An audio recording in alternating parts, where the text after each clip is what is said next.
Hai teman-teman, jadi kami di sini akan membahas latar belakang mengapa Jepang melibatkan diri dalam Perang Dunia Kedua.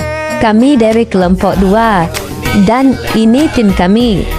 Nah teman-teman, yang pertama-tama yaitu pembahasan. Peperangan mungkin merupakan masalah sosial paling sulit dipecahkan sepanjang sejarah kehidupan manusia. Masalah peperangan berbeda dengan masalah sosial lainnya karena menyangkut bermasyarakat sekaligus sehingga memerlukan kerjasama internasional yang hingga kini belum berkembang dengan baik. Perkembangan teknologi yang pesat semakin memodernisasikan cara berperang dan menyebabkan pailah kerusakan yang lebih hebat ketimbang masa lampau. Apakah teman-teman sudah tahu apa itu Perang Dunia Kedua? Jadi, Perang Dunia Kedua adalah sebuah perang global yang berlangsung mula tahun 1939 sampai 1945. Perang ini melibatkan banyak sekali negara di dunia termasuk semua kekuatan besar yang pada akhirnya membentuk dua aliansi militer yang paling bertentangan yaitu Sekutu dan Poros. Penyebab Perang Dunia Kedua terbagi menjadi 5. Yang pertama yaitu kegagalan Liga Bangsa-Bangsa atau LBB dalam menciptakan perdamaian dunia. Yang kedua, pertentangan antar negara atau pertempuran antar negara untuk memperebutkan wilayah. Yang ketiga yaitu adanya politik balas dendam, Revanche idea Jerman terhadap Prancis karena Jerman merasa dihina dengan penjajahan Versailles. Yang keempat yaitu adanya politik aliansi mencari kawan persekutuan. Dan yang kelima, berkembangnya ideologi totaliter dan ultranasionalisme. Nah, selanjutnya yaitu alasan utama mengapa Jepang melibatkan diri dalam Perang Dunia Kedua.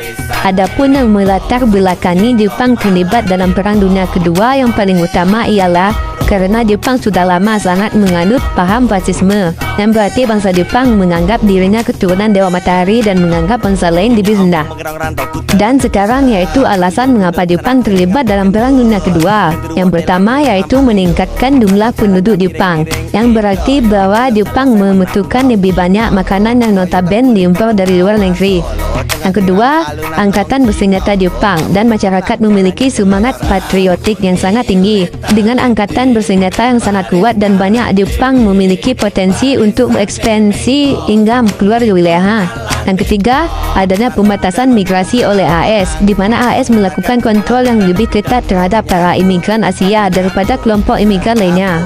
Yang keempat, kekecewaan Jepang terhadap Liga Bangsa-Bangsa. Jepang kecewa terhadap beberapa isi dalam LBB. Salah satunya, tidak dicantumkan pasal tentang persamaan ras di seluruh dunia yang sama, yang kala itu orang Eropa merasa lebih unggul daripada orang non-Eropa.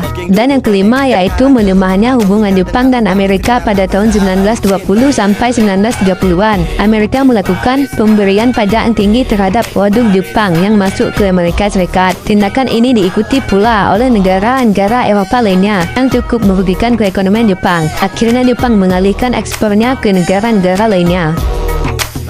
Dan yang terakhir yaitu kesimpulannya, Jepang melibatkan diri dalam Perang Dunia Kedua karena beberapa alasan, baik faktor internal maupun faktor eksternal.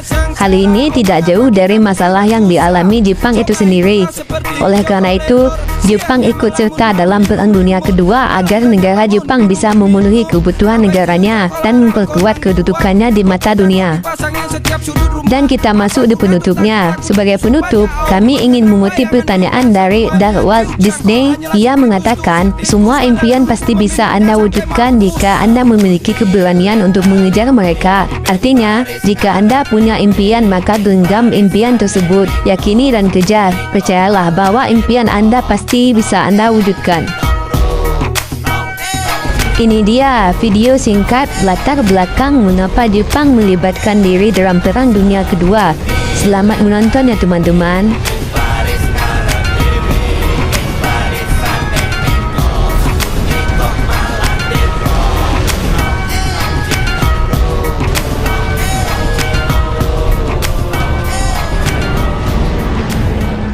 Bahkan, Kopral Marinir yang bernama Erlich Nightingale yang berada di atas kapal perang Arizona menjelaskan secara detail apa yang terjadi di setiap kapal.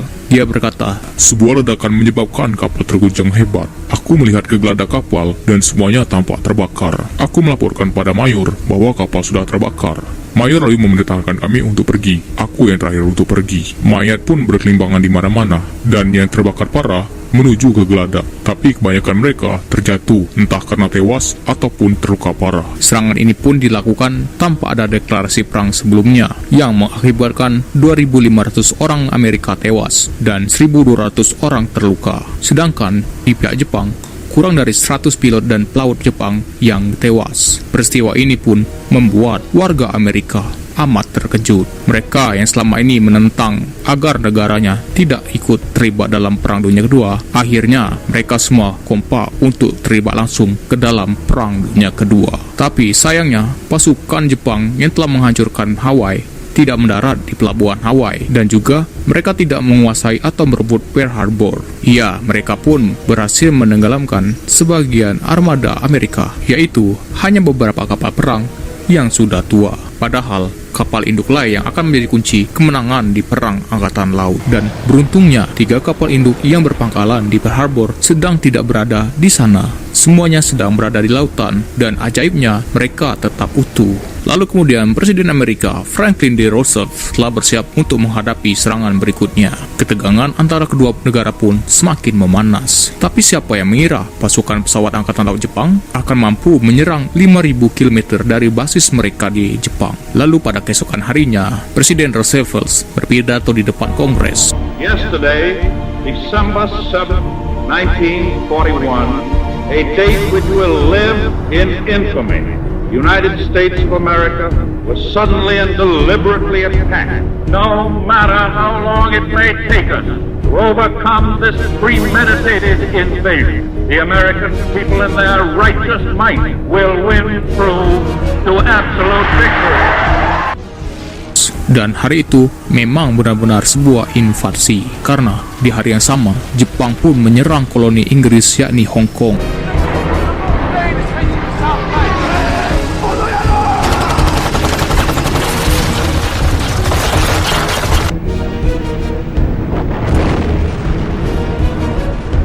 Dan kemudian mereka membom pangkalan udara Amerika di Filipina dan mendarat di semenanjung Bataan. Pasukan Jepang pun telah membangun pijakan yang kuat di China. Mereka menginvasi koloni Inggris, Burma, dan Malaya untuk mendapatkan hasil karet, serta koloni Belanda, yaitu Hindia Belanda, terutama di Sumatera, untuk mendapatkan sumber daya minyak. Dan Jepang pun mengancam India dan Australia. Beberapa bulan sebelumnya, mereka menuju koloni Prancis, yaitu Indochina. Setelah kekalahan Prancis pada tahun 1940 oleh Jerman, rezim Vichy yang tak dapat menolak apapun pada sekutu Hitler menyerahkan beberapa pangkalan udara dan laut kepada Kekaisaran Jepang. Amerika pun membalas dengan memotong jalur suplai minyak ke Jepang, dan mereka pun membukukan aset-aset Jepang. Sanksi-sanksi ekonomi ini telah mendorong Jepang dalam perang. Negara yang merupakan gugusan pulau dengan kelebihan populasi ini, apalagi kekurangan sumber daya alam, dengan cepat berkembang. Mereka pun membutuhkan bahan baku untuk perang dengan cara mencoba untuk menaklukkan negara yang mempunyai sumber daya alam dengan cara kekerasan militer.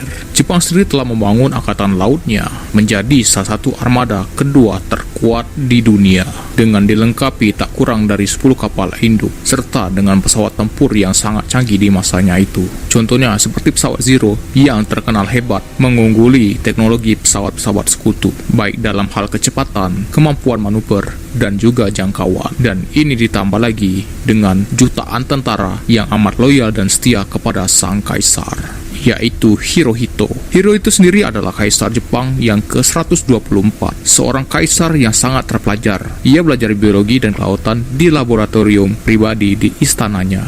Bahkan Hirohito sendiri dianggap sebagai dewa yang hidup oleh rakyat Jepang itu sendiri. Aksi militernya pun didukung oleh kekuasaan dewanya. Di negara China, tentara kekaisaran telah melakukan pembantaian yang amat luar biasa. Contohnya seperti kasus Nanking pada tahun 1937.